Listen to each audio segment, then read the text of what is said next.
Hello and namaste सबैजनालाई I hope you doing great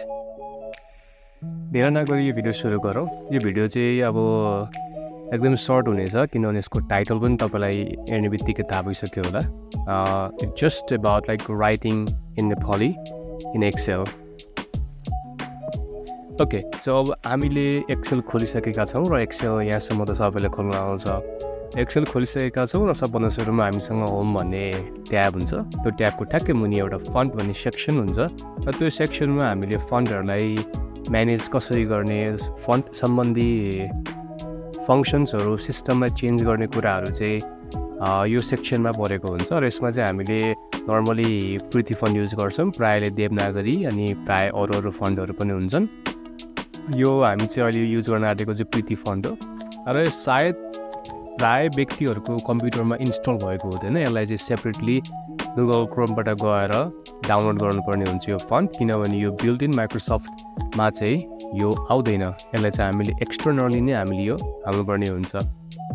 okay so just यति गरिसके पछाडि अब हाम्रो फन्ट चेन्ज हुन्छ so we can write any font as you desire so सबभन्दा सुरुमा अब हामी यसलाई मर्ज गर्छौँ किनभने यो सबै कोलमलाई त भ्याउनु पऱ्यो नि त सबै कोलममा भ्याउनको लागि चाहिँ हामीले के गर्छौँ त यसलाई भन्दाखेरि यहाँ एलाइनमेन्टमा गएर हामीले मर्ज एन्ड सेन्टर क्लिक गर्छौँ किनभने यसले के गर्छ त भन्नुहुन्छ भने यसले सबै सेलहरूलाई लिएर चाहिँ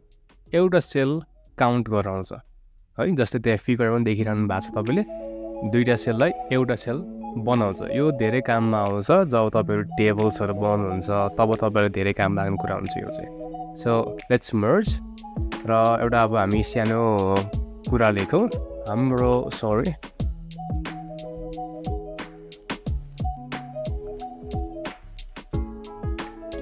फन्टलाई पनि ठुलो गरिदिउँ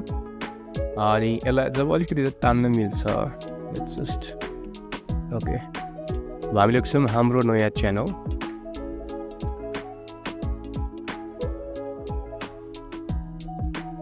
यसलाई फन्टलाई चेन्ज गरिदिने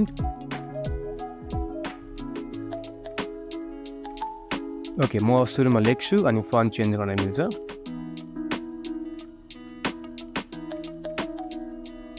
च्यानल ओके यसलाई यस्तो गरेर अब हामीले लाइक नर्मली यसरी क्लिक गर्दै पनि हामीले यसलाई बढाउन सक्छौँ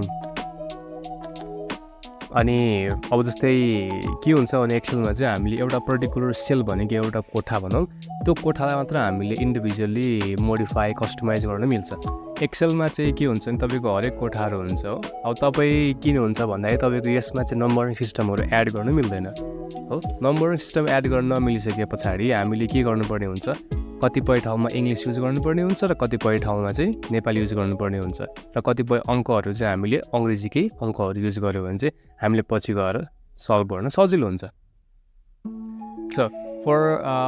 जस्तै फर इक्जाम्पल कहिलेकाहीँ हाम्रो कन्डिसन आउँछ हामीले एक नम्बर युज गर्छौँ जस्ट एक्सेल मात्रै युज गर्छौँ र हामीलाई सबै सेलमा एक्सेल नेपाली फन्ट चाहियो भने चाहिँ हामी के गर्छौँ त अब अहिले समस्या कहाँनिर आइरहेको छ भने जब म यहाँ क्लिक गर्छु मेरो फन्ट के हुन्छ त क्यालिब्रीमा गइरहेको छ जब म नेक्स्टमा क्लिक गर्छु त्यहाँ मेरो क्यालिब्रीमा गइरहेछ तर मलाई अब होल सेलमा के चाहियो त प्रिति फन्ट छ मैले जहाँ क्लिक गरेँ पनि मैले प्रिति फन्ट लेख्न पाऊँ त्यसको लागि चाहिँ म के गर्छु भने सबभन्दा सुरुमा यहाँ हाम्रो प्रो एन्ड कोलमको एउटा बिचको पोइन्ट छ त्यो पोइन्टलाई हामी क्लिक गऱ्यौँ भने हाम्रो हरेक सेलहरू के हुन्छ यो सिटभरिका सबै सेलहरू सेलेक्ट हुने गर्छन् र त्यो भइसकेपछि हामीले यहाँनिर प्रिति राख्यौँ भने अब सबै फन्ट सबै सेलहरू चेन्ज भइसकेका छन् सो अब हामी जब यहाँ टाइप गर्छौँ नयाँ पुरानो ओके अनि या सो यो गरिसके पछाडि हाम्रो सबै सेलहरूमा चाहिँ के हुन्छ अब नेपाली टाइपिङ मजाले हुन्छ इनकेस तपाईँलाई चेन्ज गर्नु पऱ्यो भने लाइक नयाँ भनेर हामीले इङ्ग्लिसको नेम लेख्नु पऱ्यो भने चाहिँ you have to do the same thing repeat the same thing माथि जाने त्यस पछाडि टाइम्स